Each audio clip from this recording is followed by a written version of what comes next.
Hi everyone, and welcome back or welcome to the Psychology of Success. I'm Paul McVeigh. And when I began my professional footballing career, I dreamed of reaching the heights of playing in the Premier League. However, when I started out on that journey, I didn't realise that my mindset and psychology would be crucial to me achieving my goal. But my next guest knows all about performing at the highest level, because Dan Lowes has been a Top Gun fighter pilot, a member of the world-famous Red Arrows acrobatic team, and is now sharing those lessons with companies around the world. So Dan, welcome to the show. Paul, thank you for having me. I'm excited for this today. It's been one that's been in the diary for a few weeks now, and I cannot wait to get to talk about the things that we just said we're going to talk about today. Yeah, and listen, mate, I have to ask you first, because the fact that you've been a Top Gun fighter pilot, you've been in the Red Arrows. So where in the world are you? Because I'm imagining you could be anywhere. I'm quite lucky, Paul. I still fly. One of the big things, and we'll talk about it a lot today, talking about the lessons I've learned from my previous career, is very kindly put across in that lovely introduction as being a Top Gun fighter pilot and a RF display pilot with the Red Arrows. And I found a real passion in being able to talk about the lessons I've learned. But the other side of my life is that I am still a pilot, and with that I've been very lucky, and in these dark times of the coronavirus that have gripped us all, there have still been opportunities where I've been able to still do my day job, which is to fly people and their business interests around the world. And I speak to you today from a country in Europe where we're here for the long weekend before coming back to the UK tomorrow. Amazing. And I think it's so funny. I just need to throw this out because my researcher, Dave Webster, whenever he was obviously doing his work on you, to pass across to me, and he simply summed it up as women want to be with you and men want to be you. So I was laughing so much whenever he came up with that bio. It's all lies. So listen, let's get in this, because just anybody who thinks about being a pilot is probably one of those jobs or things you wanted to do as a kid, and either a fireman or a pilot or policeman, whatever it was, that you wanted to be as a kid, but you actually went on and did that. So how did you even start this journey of becoming a top class pilot? I had a dream, Paul, and a vision, and that was it. And I speak to so many people, like the likes of yourselves, who've gone on to achieve such amazing things in their lives. And one of the things I think we all hold common, no matter what profession and how far we took it, those that took it to the highest level is those that dreamed about it from an early age, and those that saw the vision, visualized where they were going to go and work towards it. And I talk to a lot of people. I feel incredibly lucky that I had that. There wasn't anything special in my life that clicked it. I'll talk about some influences I had, but yeah, I mean, from 5 years old, I'm talking about, I feel so sorry for my friends, for my brothers and sisters, for other people that I see struggling at age, 15 to 18, trying to work out what university they want to go to, what course they want to do, because they need it to get a profession that they don't know yet, and they see to work it out. And I just feel so lucky at age 5, 6 years old. I saw a fighter aircraft when I was born and grew up abroad in Hong Kong. And we used to come back in the summers and see our UK-based family. And I remember going to an air show, and I saw this RAF fighter fly down this show line. He must have been doing about 500-600 miles an hour, about 100 feet, 200 feet off the floor. He went past before you could hear it, and then there was that explosion of sound, and it hit your chest, and you just rocked by it. And I got on that flight back to Hong Kong, and that image stayed with me. And I just, as a young kid, dreamt of it. And I went to bed and I dreamt of it. I got up in the morning, I believed it. And added to that, my dad had been a pilot in the Royal Air Force. He had flown what's known as a Hercules, a transport aircraft, doing a lot of stuff with the Special Forces, taking them all around the world, doing some incredible missions. And my mum had actually been a nurse, so they had both been in the service. So I probably had inbuilt in me as well this feeling of service and to go and to serve the country, I guess. But out in Hong Kong, there was no military presence. My dad at that time was an airline pilot, and that was it. I just used to dream and listen to stories of pilots and read books, and that was it. I think actually when I was about 5, 6 years old, I told a young girl in my class, going back to your researcher's fact before, even at a young age, that when I joined the Royal Air Force, she could come and live with me. And actually, do you know what? When I graduated as an officer, aged 19, my mum and dad were still friends with her mum and dad, and she was there on my graduation day, which is a lovely little story.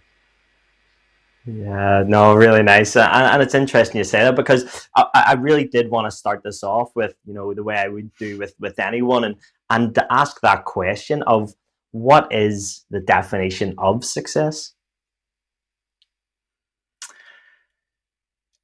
To me, it's consistently pursuing excellence in your chosen field, and that could be anything. That could be absolutely anything. People talk to me sometimes, a slightly different. So what is high performance? So high performance, some people would be getting out of bed in the morning, putting their clothes on, and going to the supermarket, going to work. It's anything. If success is something you want to achieve, and you consistently pursue to do it to the best of your abilities, that to me is success. For me, that was to be an RAF fighter pilot, and on top of that was to be a Red Arrows pilot. You have to have been a fighter pilot before you can get to the Red Arrows. Does that mean had I not been in the Red Arrows, I wouldn't have been successful? On a personal level, possibly, but I'm still a Top Gun graduate. So for me, it's difficult. And I sometimes talk to people about these lessons I learned, how they can apply them in their lives. And they say, yeah, but I just work in an office. Yeah, I just do X, Y, and Z. So it doesn't matter. If you do that to your best of your abilities consistently, that is success. So do you think it was you talked about the influence from your dad and your mum as well, and then also having that experience of seeing this fighter pilot fly above your head. Do you think it was from that early age, putting the two and two together, and then going through the steps that would allow you to, I'm guessing, join the RAF once you got into the age that you were allowed to do that? Yeah, absolutely. Yeah. And again, I was lucky with my influences. I was lucky with some scenarios. I don't know if you remember back in the 90s, when I was going to school in Hong Kong, and there was the old airport where the aircraft very famously used to come through the buildings. They used to bank right onto this small little airfield that's surrounded by ocean. And it was quite a famous airport for how low they came to the buildings. Passengers used to comment on being able to see people putting their washing out on the lines on the top of these skyscrapers. And my school was right in the middle of those. So I used to sit there in this high-rise school, because obviously in Hong Kong, spaces of a premium.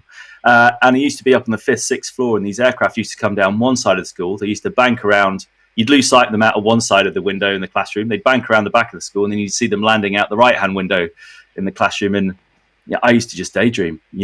I used to have this imagination of making the sky my playground and having the absolute freedom of being able to go up, down, left, right, increase speed, decrease speed. And albeit it was very controlled in the commercial world, I had that dream of being able to do it. And again, we can touch on it, and I'm sure we will as we go on. But to this day, I remember running in for my first ever show as a Red Arrows pilot, aged 31. I'd already been in the Air Force about 15 years at that point. 13 years at that point.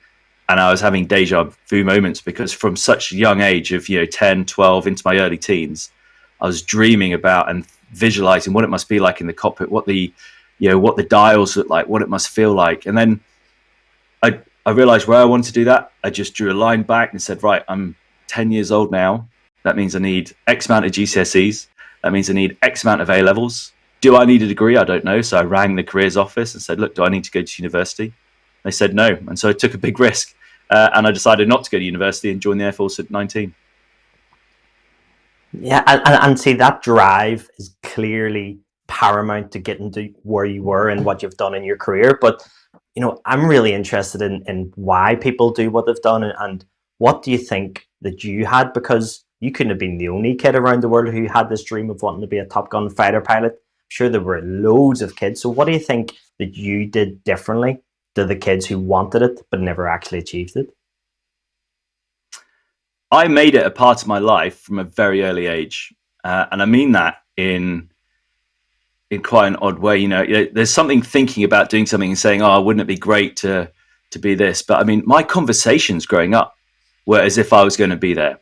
I talk to childhood friends now when we catch up, and they say it's amazing that I made it, because some of them used to just shake their head in disbelief. It's like, okay, mate, whatever, because all I would talk about is being a fighter pilot. But when you talk about the psychology of it, by talking about it and believing it, I was starting to manifest it in my own life. It almost became a process that I just have to get through school, and then it was going to happen. I can't speed up the year, so I just have to wait the year out to get to the next year in school. I'll wait that year out, and eventually, if I do it. But clearly staying focused and committed and giving myself every opportunity. So once it arose, I could take it. And there's some times in life, and it's helped me out through my whole career, really, that I've put the extra effort in to be ready for the next level up. Sometimes 2 years, 18 months ahead of where it should naturally happen for me.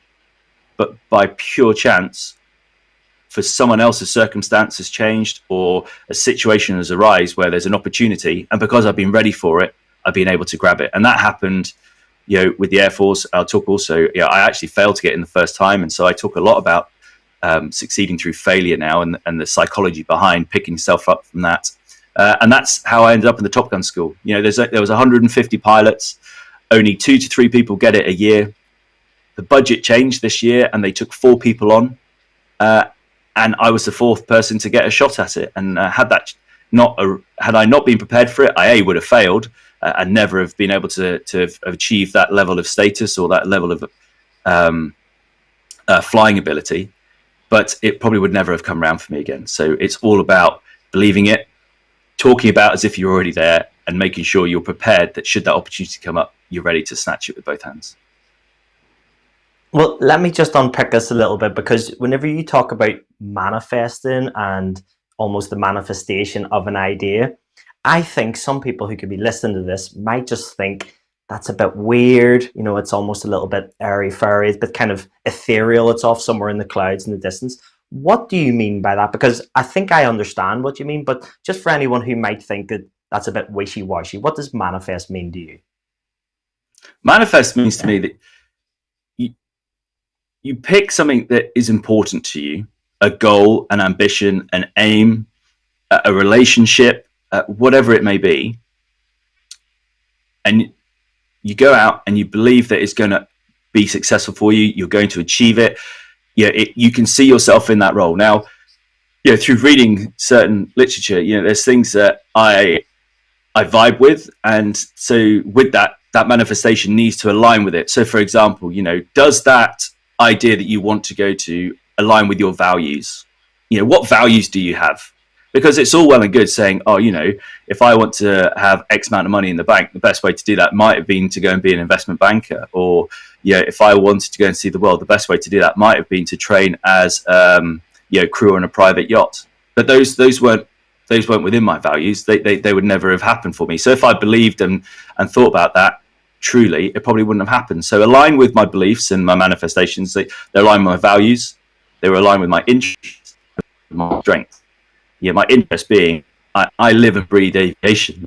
My girlfriend will tell you an airplane will fly over and I'll be mid-conversation, and it might just be a small little, what we call puddle jumper airplane on the weekend, and I'll stop and look at it.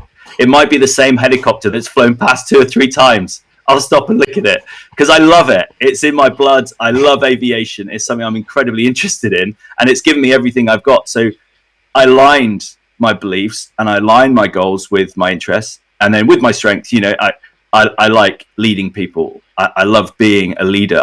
But I also like being within a team. I love being coachable. I love learning. I love being testing. I love a challenging environment that's constantly changing. And so, flying around at 500-600 miles an hour in a fighter aircraft, you are in one of the most dynamic environments you can be with. Ambiguous information coming in. You're making split-second decisions that sometimes are life and death. So they're the kind of things that make me tick. And so I could align my values, my interests, and my strengths, and that put me right in the position I wanted to be. And once I had that, I just believed it and thought about it and understood how I could be a part of that. And that is how I believe. That is what manifestation means to me. Well, if you're just joining us, you will be delighted to listen to this conversation, because we're going live on LinkedIn, on Facebook, Twitter, YouTube, and Instagram. And I'm joined by former Red Arrows pilot, Dan Lowes. Now, Dan, let me just take you back, because you talked about coming out of school, coming out of the qualifications that you need. You didn't want to go to university, didn't think that would be helpful. And as you joined the RAF, what do you think was the biggest difference of going from almost just growing up in your years, and you might have had this passion for aviation, but suddenly you're with the big boys, you're now in a very strict regiment. What do you think that gave you, and what was the biggest difference that you learned as soon as you joined this organization? Well, it made me realize very quickly how naive I was and how how much growing up I had to do, and I was a fairly serious chap anyway. I could look after myself, and I was quite happy with, again, those things I mentioned before about beliefs and values, and I felt I was doing the right thing, and I felt I made the right choice. But I was there was one other chap, very good friend of mine called Ben, and he and I were pretty much the youngest guys going through training. So every course I went to, we were the youngest guys there. And we always had some growing up to do, but we were enthusiastic. We loved it. We were young. We never asked why, really. We weren't why am I doing that? You got told to jump. We jumped as high as we could because, we were strapping fighter jets to us. But I do remember, flying training's 5.5 years long. And then the final 6 months is actually on your aircraft type. And I was really, really lucky. I got sent to the Eurofighter Typhoon, which at the time was the latest fighter aircraft in the Royal Air Force. I mean, this thing does nearly twice the speed of sound. It can go as high as 55,000 feet up the curvature. You can see the curvature of the Earth when you're up there. But we can also be as low as 250 feet, which is about 70 meters off the ground, doing 7 to 8 miles a minute, doing low-level ingress tactics into around the valleys in Wales. We could do everything with that aeroplane. And it was just an incredible piece of kit. So to get there at 24 years old, Ben and I were the youngest guys to have flown it. We were also the most junior in rank to ever have flown it. And so we were naive, but we also were very proud of who we were and what we were about. And we worked hard at it. We didn't want to let ourselves down. And with that, over time, we just chipped away. And yeah, there was a lot of, as you say, the big boys. We were mixing with the big boys. And I think just by chipping away and just showing that we were respectful to who they were, we listened, we learned, we didn't ask why, we did what we were told, and we produced good results with the efforts we were putting in. We started to have the respect build from the other guys around us. And I remember when we first got there, there was 2 or 3 pilots who wouldn't even speak to us. We hadn't proved our worth yet. I mean, not even, you'd walk down the corridor, there's only 2 of you, it's already awkward anyway when you're in a long corridor and there's someone coming the other way, and you already know they're not going to say good morning to you. You think, oh, this is really awkward. But, you just accept it, you learn it, you just work a bit harder, and you prove yourself. And there is nothing better to eventually having a pat on the back or a cold beer with that particular person when you've proven yourself to them, and that you've got your combat ready patch in your arm, and you can do any mission that jet can do, sent all around the world, and these guys are depending on you to be there at the right time and and to be on target as well. And that was one of the coolest things. And just to finish that point, I distinctly remember, and I've done this a lot in my life, is when I got there, I just did one simple thing. And over about a week or 2, I picked the person in the crew room, in the plan, in the brief, in the air that impressed me the most. Who I thought, if I could be that guy, who do I want to be? And I just locked onto him, no pun intended, and I just replicated what he did.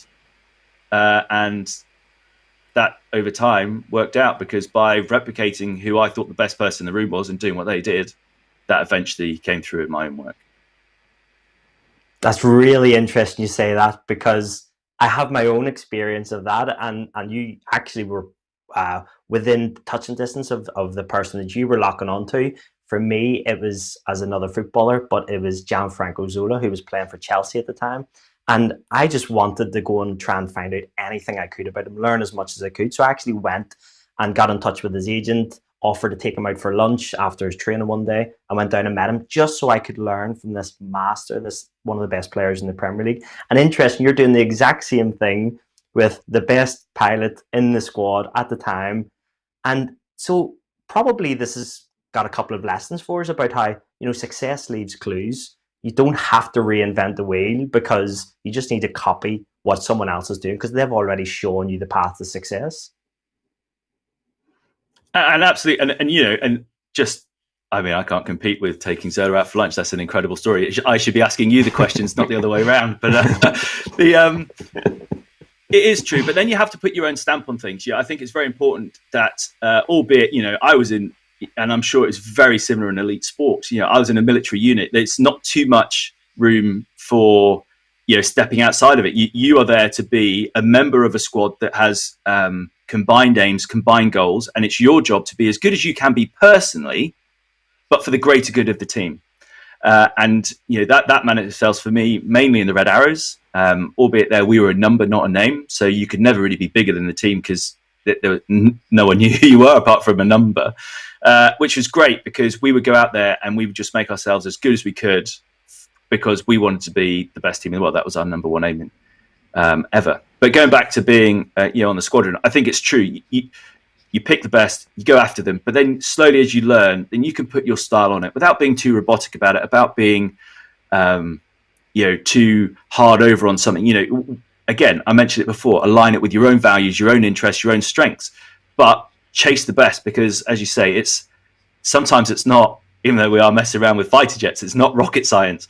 The way in which we're not building the airplane, we're flying the airplane, we're operating the airplane to a world-class level. We want to be able to go and protect UK interests and create, and maintain peace around the world through whatever operation we might have to do. And that could just be on a combat air patrol in a no-fly zone. That might be going up and intercepting Russian bombers just off the UK coast to protect our own airspace. That is our job. That's what we're to do. And if you want to do that and know that other nations are going to look and let's not bother with them because they are just a bit too tasty, then you have to be excellent. And I just picked the best guy in the room and followed him. And that led me on to my Top Gun success. And again, when you graduate the Top Gun school, we have a saying that you're humble, credible, and approachable. Humble because you shouldn't really have to, despite me being with you here today, you shouldn't really be having to, be anything other than who you are and not be too big for who you are. Credible, you're the one in the room that everyone's going, they're the boy. They're the one that's going to win this for us today. They're the ones that we want to be most like. And approachable. So the most junior person or the most senior person, whether that be age, rank, experience, can still come to you with whatever question, whatever problem, and you've always got time for them. And that's something we used to always keep hold to ourselves as a small contingent passing the Top Gun school, as well as we never put any Velcro in, like Boy Scouts and the Air Cadets. Everyone in the military loves a badge, and you used to get a Top Gun badge when you graduated. But and this is something I also am very, very proud of, we always graduated with the badge without any Velcro on it, which meant we never wore it, because people in the room should know you were a Top Gun graduate. You shouldn't have to show them. Yeah, I love that. Those values that are incredibly deep within you, and the fact that you don't have to show it and shout about it really, really resonates with me. I really want to understand more about, Dan, how you do become the Top Gun pilot, how you go from this, I want to get better and I want to follow the top person in the squadron at the minute, but still there must be a kind of a tipping point where you go from I'm performing to suddenly I'm the best in the team. Yeah, and there is, and there's everyone gets a break at some points, and I can point to you on the calendar the day my break happened for me, really, in terms of who took me under their wing and who showed me where I was failing and who showed me how to push on. And I go back, I was on a squadron at the time based at, it was called Lucas, RAF Lucas. It's a base in Fife, just a couple of miles north of St Andrews. Unfortunately, it's closed now, and it was such a wonderful place. But I was on a frontline squadron there. I turned up as a wingman. Now, a wingman is someone who, when we go flying, there'll be a formation of, let's say, 2 or 4 airplanes, but you're not leading it. You're the one on the wing. There's a very famous saying that just because you have a radio and a voice doesn't mean you should use it. So you very much know your place, and you're there to make sure that your flight lead doesn't get shot down. You're there to make sure if any enemy aircraft pop up in like a simulated dogfight that you take the first shot, or show the flight lead where he is, let him take the first shot gracefully, and then support him in everything he does. And that's where you start off. And you essentially search report. So you stick to his side visually, you search the air for any enemy aircraft, and you report what you see. And you turn up on time, you hit your target on time, and you go home, and that is it. And you do that for about 6 months until you get good at everything the aircraft can do. And then you get given the opportunity to lead just 2 airplanes. You do that for a few years, probably about a year. And then if you're good enough, then you then get the opportunity to lead 4 airplanes. And that is seen as one of the hardest things to do, is to take out 4 fighter aircraft in a single formation, which doesn't sound like a lot of airplanes, but you would take one of those aircraft out, you take them out over to the North Sea, where all of you would be flying at supersonic speeds. You'd probably have about 4 or 5 aircraft trying to attack you, and you're trying to work out over a space about 150 miles by 150 miles what everyone's doing, who's taking a shot, how many weapons they got left, who's got fuel. You got to look after the junior guys. We used to have these tankers, they're called. They're like airliners in the sky, full of fuel, the hose pipes out the back, and we turn up behind them and plug in, take more fuel. So you'd have to send your wingmen off to there. And so it was quite a complicated dynamic environment that was constantly evolving. And you need to be quite experienced and quite switched on to be able to do that. And at the time, I was a reasonable pairs leader, so I could only take me and a wingman up. And I wasn't very good at debriefing. Was my main issue. I could understand an air picture. I could take you somewhere safely. I'd come back with more. I was more successful than lost. Really, we were getting more successful shots and simulated kills than they were getting on us.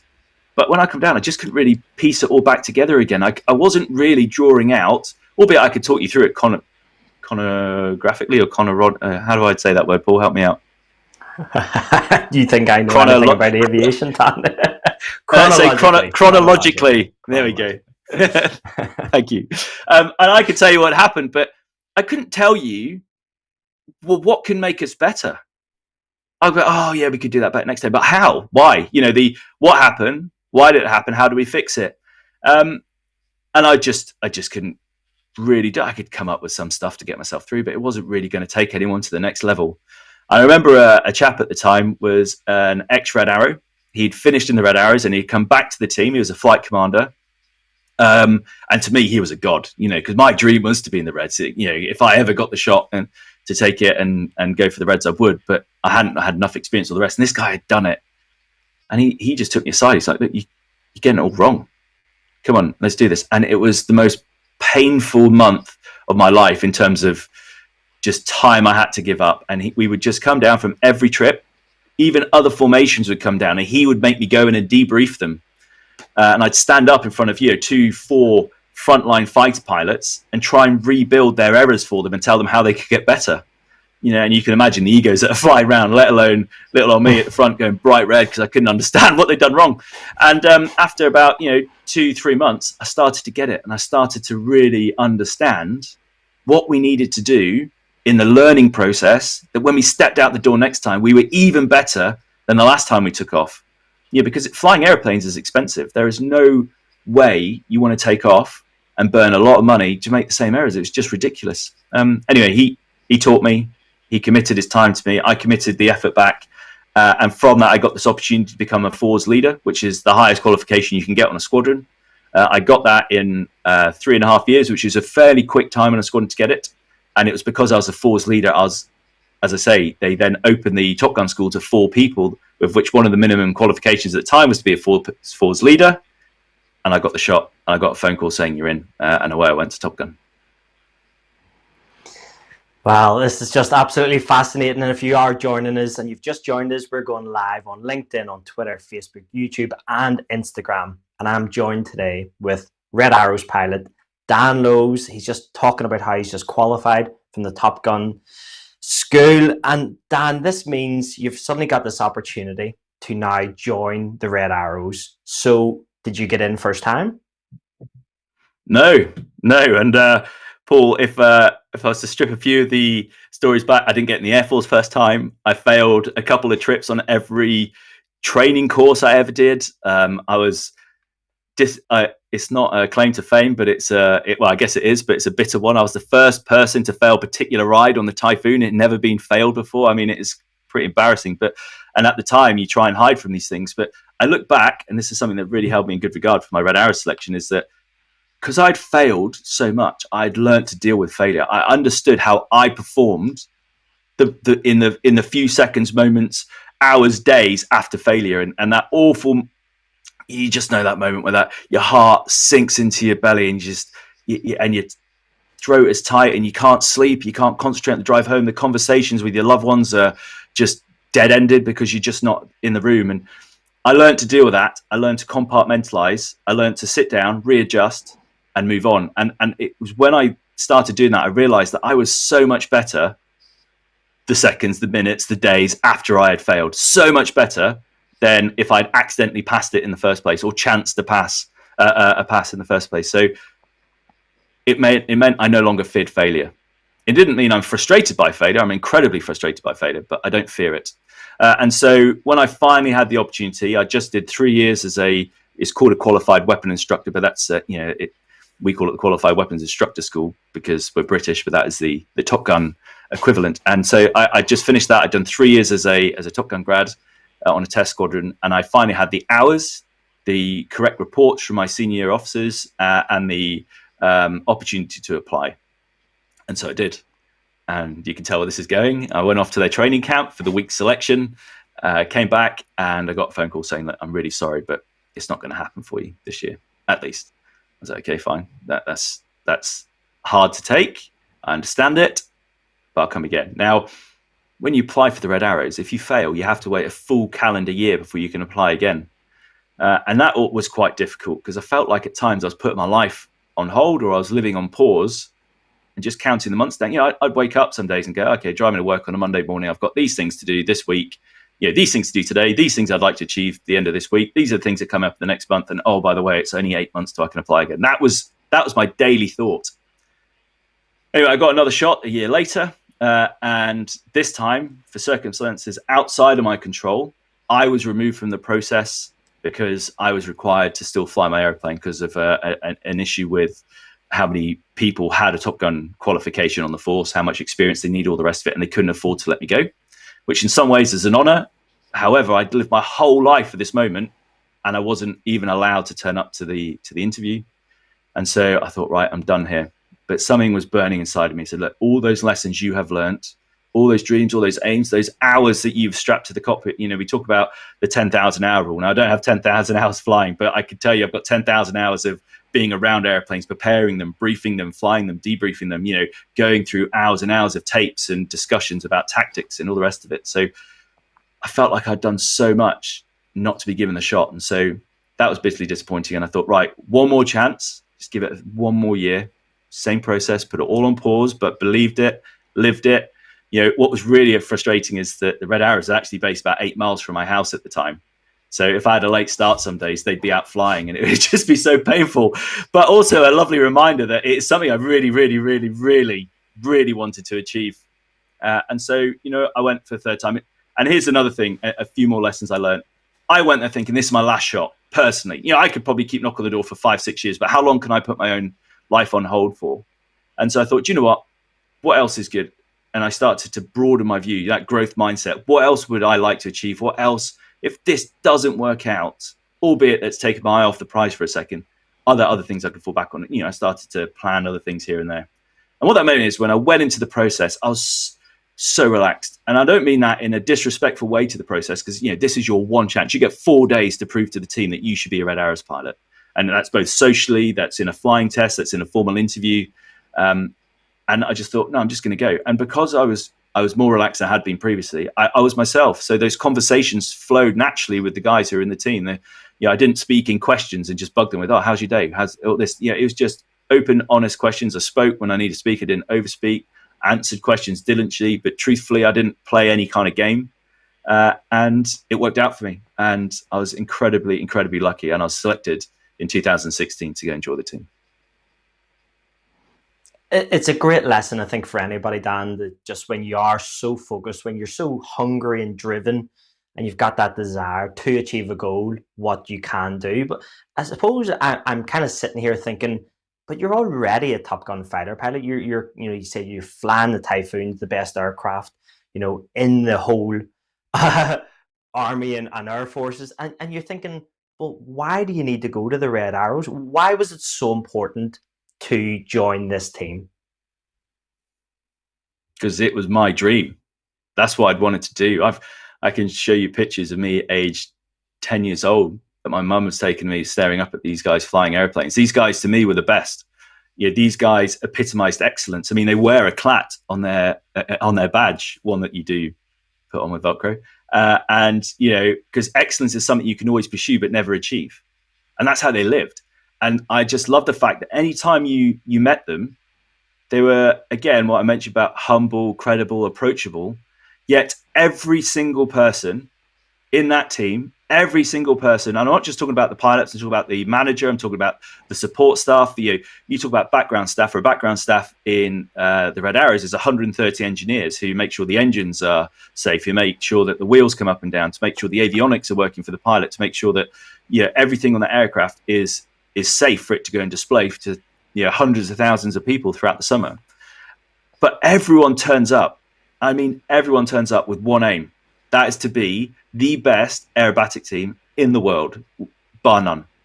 And, it's difficult, actually, because there's no, displaying World Cup, or, we don't go out and play a season and we win a league, or we win a knockout tournament. There's none of that. It's actually, in my opinion, sometimes harder, because we're known as the world-renowned Red Arrows. We're people in the UK call us the best team in the world because they're so proud of us. So we're the best team in the world based off opinion. And you don't know you don't know how to influence that opinion apart from continuing to be the best in the world. And that's what they did. And so when I first met them, when I first got to talk to them, when I first got to go and see what they did at a day-to-day, we go and visit them. If you're interested in joining, you spend a whole day with them. Just the way in which they went about their business, it was just everything that I loved and everything that I wanted to be a part of. And they were just driven to be the best ever. And I wanted to be a part of that. Yeah, and you can see why, with, again, your passion for being the best, and as you say, pursuing excellence but never ever achieving it. And it's funny you talked about, it's not like a rugby team, and yet the performance levels of the Red Arrows means there are, sporting teams like the All Blacks do come and try and learn from you guys. We were very lucky. I think we were very set in our ways.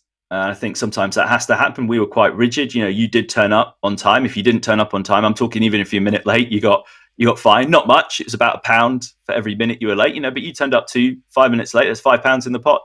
You only do that a couple of times. You think, actually, I need to stop doing this. You got fined financially if you've made the wrong call at the wrong time, or the right call even, but at the wrong time, or if your smoke came on a fraction too early or a fraction too late. But that's because it meant so much to us to be excellent. We were always on time. We were always in immaculate formation. Our smokes were always world class. You got fined if you swore out and about in public, even if no one heard you, because that's not becoming of a Red Arrows pilot. Red Arrows pilots don't go out and swear. You can't be, a small child might hear you, or someone who respects the team go, that changes the whole reputation of the entire organization.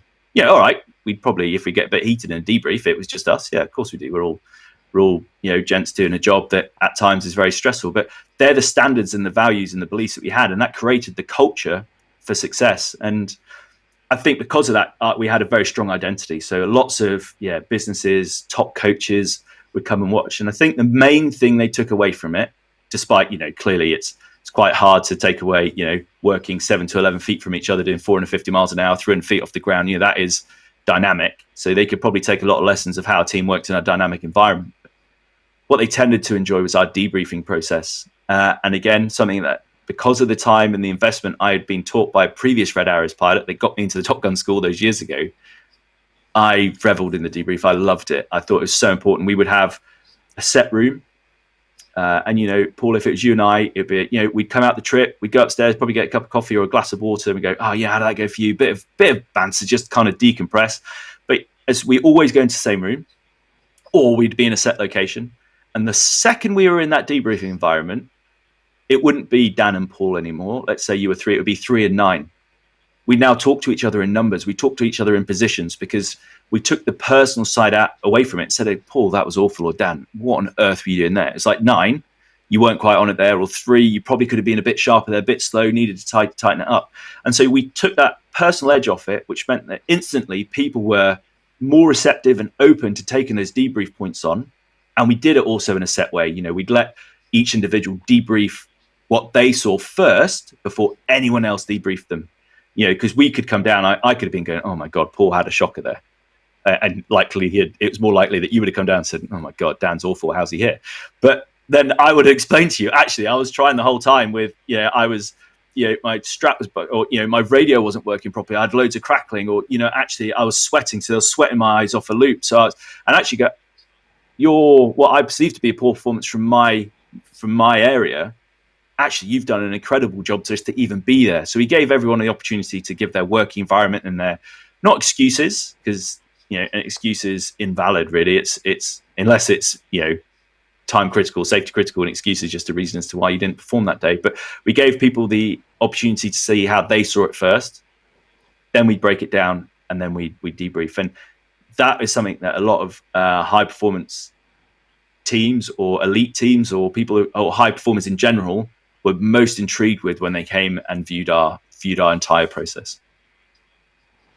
Well, because if you brought this into the business community, and they're always doing debriefs on, what went well, the end of a quarter, the end of a fiscal year, or whatever they're debriefing. Why was it so important to you and to the Red Arrows to have that effective communication? I give you a lot of examples. I'll give you a story in a moment where actually effective communication saved our lives. But why it was so important and why it can be read across the businesses, because we believed in never making the same error twice. If we were going to get out of bed and go and do our job, we would never, ever let the same error happen twice. Now, not to say it wouldn't happen. And if it did, we'd be extremely disappointed to have allowed that to show its head again. But, we're only human. Human performance is only so much, and so you have to accept that those things will come about. But it's constantly working out what happened, why did it happen, and how can we fix it. And we would never, maybe the last show of the season, maybe we would never fly having not debriefed the trip we did before. We would never step out the door without, even if it was 10 minutes, 5 minutes, around the room, 2, 3, 4, 5, 6, 7, 8, 9. What did you see? How did you see? What could you do better? 3, actually, just next time, just make sure you're a foot closer, or 5, you're a bit behind it on the power. Just push it up a little bit more next time, mate. Tiny little stuff, and just giving each person 1 or 2 things to work on immediately after something has happened, so that it's fresh in the mind should they go into the next event. And so, as I say, we would never accept. We were in the constant pursuit of excellence, and if you're doing that, you can't be willing to accept the same error twice. So that's how we did it. Now, effective communication, I think that is incredibly important. I've mentioned the debriefing thing. We took out names and numbers, but we were always in the right place, and we had little anchors. So, for example, I'm glad it was never me, actually, because it could be quite awkward. But we had one chap, Red Arrows pilot. You think, as you just say, Top Gun graduate, or they'd been a qualified flying instructor teaching young men and women joining the Air Force to fly these fighter aircraft. They've made it themselves. They've probably been on combat operations. They've got 2,000 hours. They're now in the Red Arrows pilot, and their job is to ring the bell. And it's an incredible moment, because there is actually a bell in the corridor in the Red Arrows building. And what you do is it's their job to ring that bell 1 minute before an organized event. It's also every other pilot's in the job in the team to try and hide the bell, so they're unable to ring it, because they get fined if they don't ring it on time. However, it's their job to ring it. And what's amazing about that, and I've likened this to a lot of people about, happy hour, what am I on about? Last orders. If you're in a bar or a restaurant and you hear a bell ring, that's just something that we now culture know. I need to go up there if I want one more drink, because it's the end of the evening and they're not going to serve us anymore. Well, when we rang that bell, we all knew, right, we need to be where we said we were going to be on time. We got less than a minute to be there. So not only did it give us a grounding to get there, which is awesome. So it meant all the team were focused at the right place at the right time. However, it gave us the opportunity to shut down conversations, shut down phone calls, stop writing emails, that kind of stuff that gets in your way of focusing at the right place at the right time in your day-to-day life. And it was very easy to go, I'm really sorry, that was the bell. I've got to go. And actually, what was great, if we were on the road and we didn't have a bell, the pilot actually had to shout out ding-a-ling. So we'd be, I don't know, talking to a couple hundred people, let's say, at an air show, and the bus is about to leave or a minute to go, or there might be a brief in the minute, and this poor chap, Red Arrows pilot, to shout out ding-a-ling. And everyone would be like, oh, sorry, I've got to go now. And off we go. People must have thought we were quite odd, really. But it worked. And that manifests itself, and grows and grows and grows. And there's this one particular story that, we were flying from Chicago to New York. We were on a super high. We just displayed to 1 million people in Chicago, and it'd been an incredible air show. And we had to get the jets to an air show in New York State, about 50 miles or so north of New York. And in that part of America, in that time of the year we were flying, it was just, it must have been about September, October time, like just coming out summer into autumn. They have the most enormous thunderstorms. And I'm talking about 5,000 to 35,000 feet. These things are huge. They've got 250,000 tons of water in them, hailstones that are huge. It just updrafts, downdrafts that, aircraft just aren't designed to survive. And that's why if you've ever been on a holiday and you take off on time and you land late, that's probably because the diligent pilot up front has been making sure that sometimes you could be 150 miles off track getting around these thunderstorms. They're just so big and they cause so much turbulence and all the rest of it. So clearly we can't fly through those. Now, on this way down to New York, we weren't doing anything special. No, upside downs, no loops, no low level passes, nothing. It was just 25, 30,000 feet in formation, get to A to B, just like commuting to work, really, Paul, for you and I. Anyway, we did our best to get around these thunderstorms, and eventually we had to descend, and we had to come through a cloud layer. Now, our aircraft are relatively old. They don't have weather radars. We can't see into the cloud like modern aircraft can. They can send radar responses into the cloud, or they can send radar energy into the cloud, get responses. And pilots now in airliners will get different colors on their screen showing you the density of the rain or the ice or whatever, and they can see how, or the turbulence, and they can fly around it. The systems on airplanes now are just amazing. But we weren't afforded that, unfortunately. So Red One, who was doing a great job making sure we were in the right place and keeping us safe, asked air traffic control, said, "Hey, look, we need to descend. Can you see anything on your radar that would suggest turbulence or any of these thunderstorms around?" And we said, "Negative, you're cleared to descend, keep on track, you'll be absolutely fine," essentially was the message. So off we go. We come down, and now the front formation had 6 aircraft, the rear section had 6 aircraft, because that's kind of our relaxed formation, although in each section the aircraft are still 11 to 15 feet from each other. And off we descended, and we're about half a mile apart, but with our speeds that's probably about a quarter. It's about 4 to 5 seconds from each other. So the first section will pass you. 4 seconds later, the second section will pass you. And I was in the second section. Start coming down through this cloud, and it start getting a bit thicker and a bit darker, and it's very much like driving in thick fog. You don't see obstacles into your right next to them. But for us, we wanted to see the obstacle because that's who we were formating off. So we had to get closer and closer and closer and closer, and we were inching towards each other. We're now, feet less than what I've said before. I'm talking maybe 6 feet from each other now.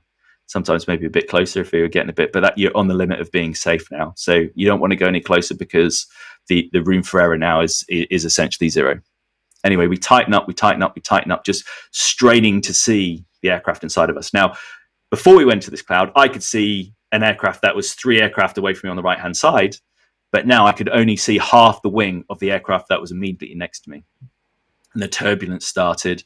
And then I can only describe, Paul, it was like golf balls being driven at a car windscreen. The crack it was making, the sound, it was all over. And it was just these massive hailstones cracking off the front of my aeroplane, cracking off my windscreen, cracking off the wings. And then all of a sudden, I couldn't see the guy next to me. And there was that moment of going, I can't believe this has just happened. We're in this huge cloud, getting bounced around. And what had happened is, as we descended through this cloud, air traffic hadn't seen that actually there was a thunderstorm building very quickly in the area that we were descending in. And we had descended right into the middle of it. All of a sudden, we were getting blown by winds. We were getting updraft, downdrafts. Guys were full power trying to climb, but were getting pushed down by the wind. There was guys getting pushed towards each other, even though they're trying to turn away from each other. It's just all hell broke loose in terms of the situation. It was just everything exploded. All of a sudden, it was 3s out, 4s out, 5s out, 6 out, and their calls to each other say, "I can no longer formate on you. I'm getting out of here. I'm executing a predetermined maneuver." So for me, it was roll over to about 60 degrees angular bank, full power, and just get away from people. Hold it for about 30 seconds, go back onto the original heading. But everyone was doing that, fighting against the weather at the same time. And I'll never forget, I was to the north of the formation. I popped out of this cloud into this most beautiful blue sky, because as you know, when you get these thunderstorms, they're just like columns, aren't they? And around them, it's just a beautiful, beautiful day. I remember looking right and seeing this monster of a cloud, and it was just white and puffy, but the sun was bouncing off. It was beautiful. And there was 2 things. A, the elation that I'd somehow managed to miss hitting all my formation members. The second was that I was out the cloud. But then there was this awful moment of loneliness. I was like, wait, I had 12 friends a minute ago, and I'm now in this airspace above New York Airport, which is an incredibly busy part of the world. And I have no idea where I'm going, because I was following him a minute ago. Where am I? and I've not got much fuel left. And anyway, I look right, and then between about 5,000 to 15,000, I just saw these brilliant red darts, tiny little specks, because I'd now got out the side of the cloud, and they were just screaming out the cloud at all different heights.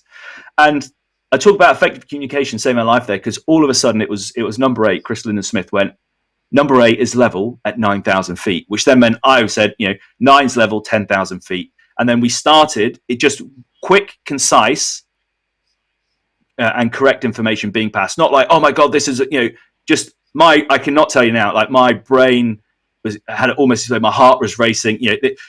By the way, the hail was so strong, as I mentioned before, that it had taken the paint off the front edges of my engine intakes from the leading edges of my wings, that you could see the metal because the paint had been chipped away in these hailstones.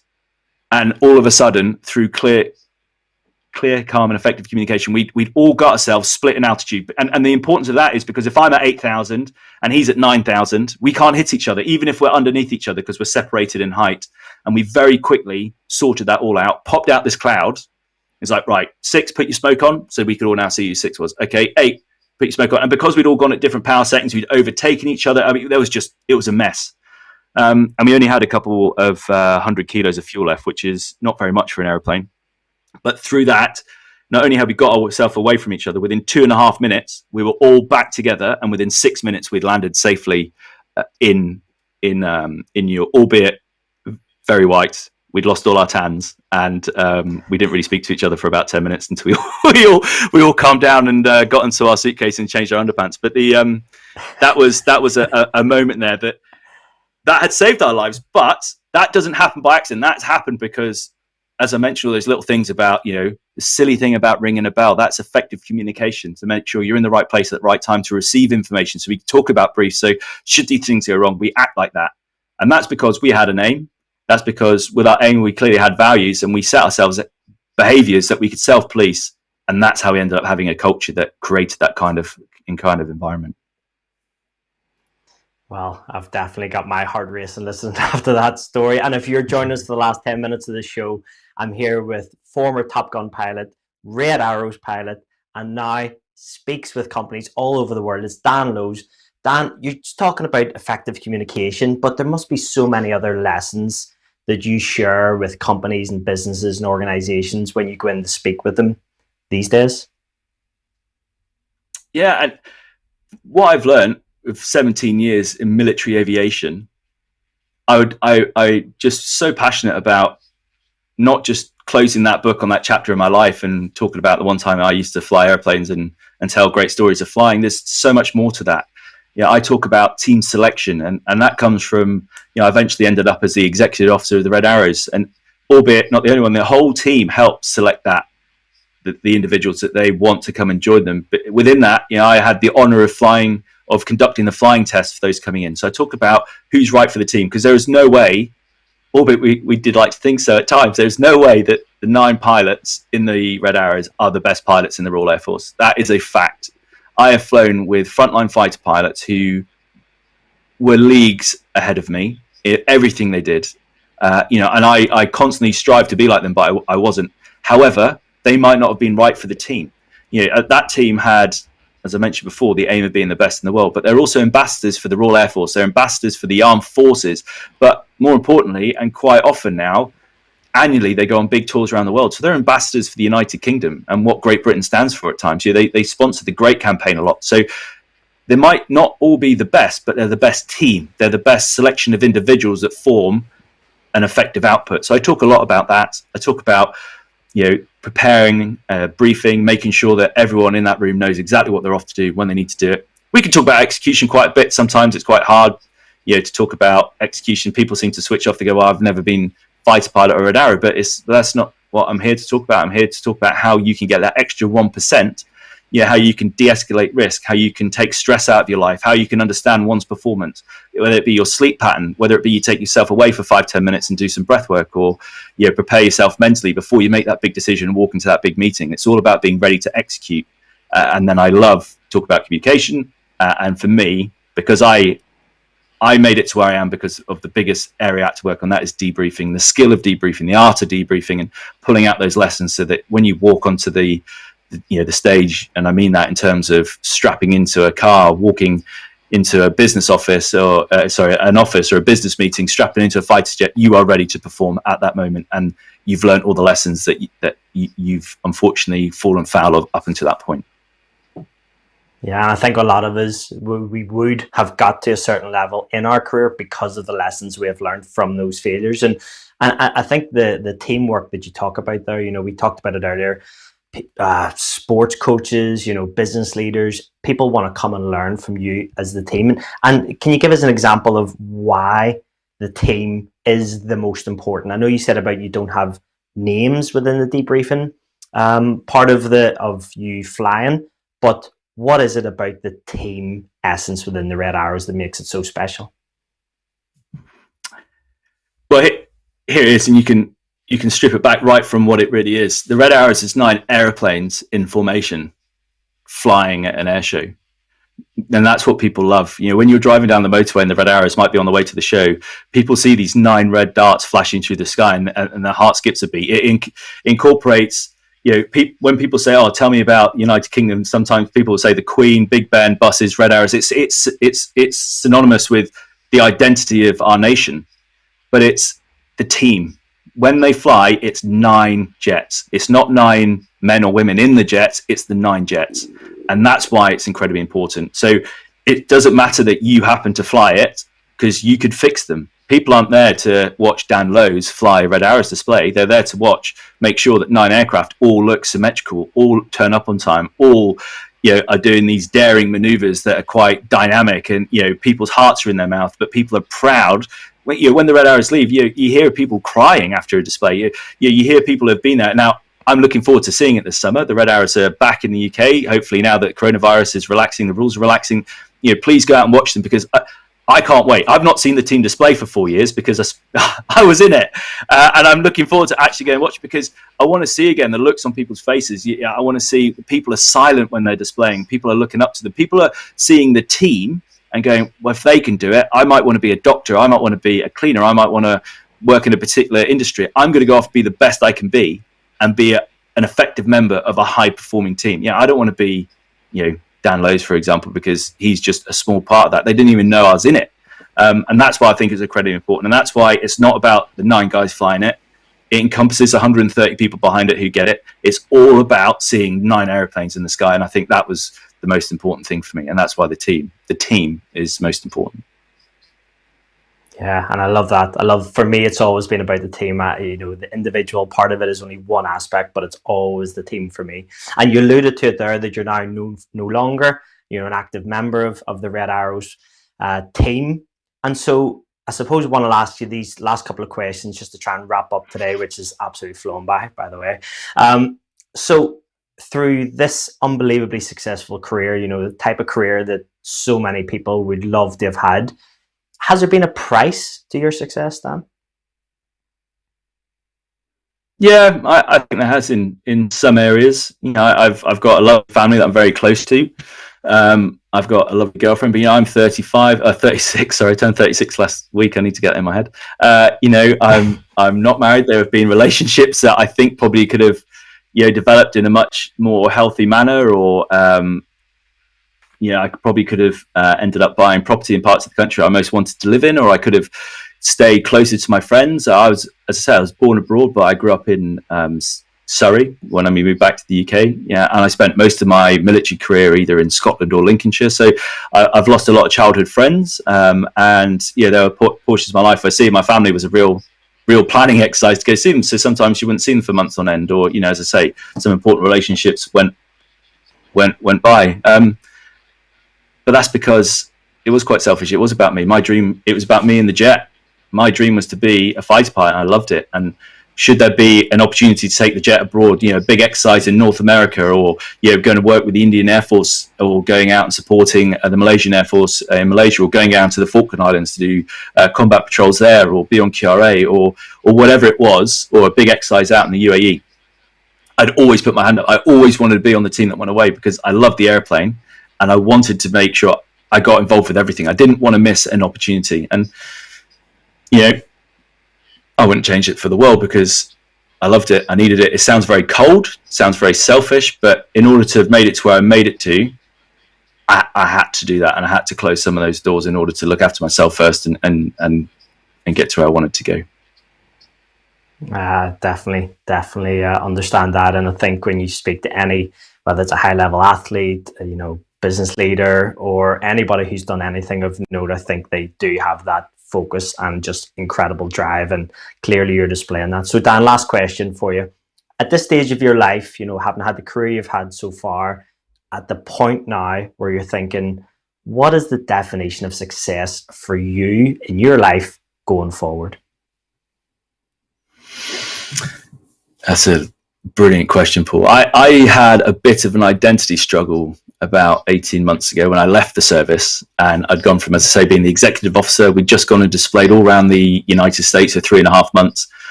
And now I was not only not a Red Arrows pilot anymore, I wasn't a fighter pilot anymore, I wasn't even in the military anymore. And so that made me think long and hard about exactly that. How is it at 34 at the time, or 35, so that I had achieved my dream? What's next? I've achieved my childhood dream. What do I do now? And I've joined another company. I fly airplanes, and I absolutely love the job I have. I work with some great individuals. We fly, again, a part of a small team, which is great. That's my kind of environment I love being in, and I'm off to be as good a pilot in this industry as I can be. But success for me now is enjoying the journey. I was focused. Continue now to talk to people, if people listen to me, or I talk with people or work with people, and they take one or two things away that makes them get that extra 1% out of their own day, their own life, their own ambition, based off something I've told them, or based off some time we spent together, and they go on and achieve, and I can enjoy that with them, that to me is success. And I've started out on that journey about a year ago now, and it's just I've found a new passion. I've been reignited. I've got my identity back, and off I go. So success will be watching other people and helping other people achieve a high performance life. Well, Dan Lowes, thank you so much for your time today. I absolutely love that. Paul, it's an absolute honor, and thank you very much for having me.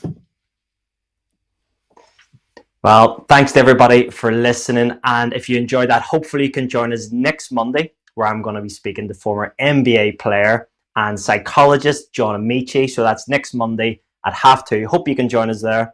And thanks very much for listening.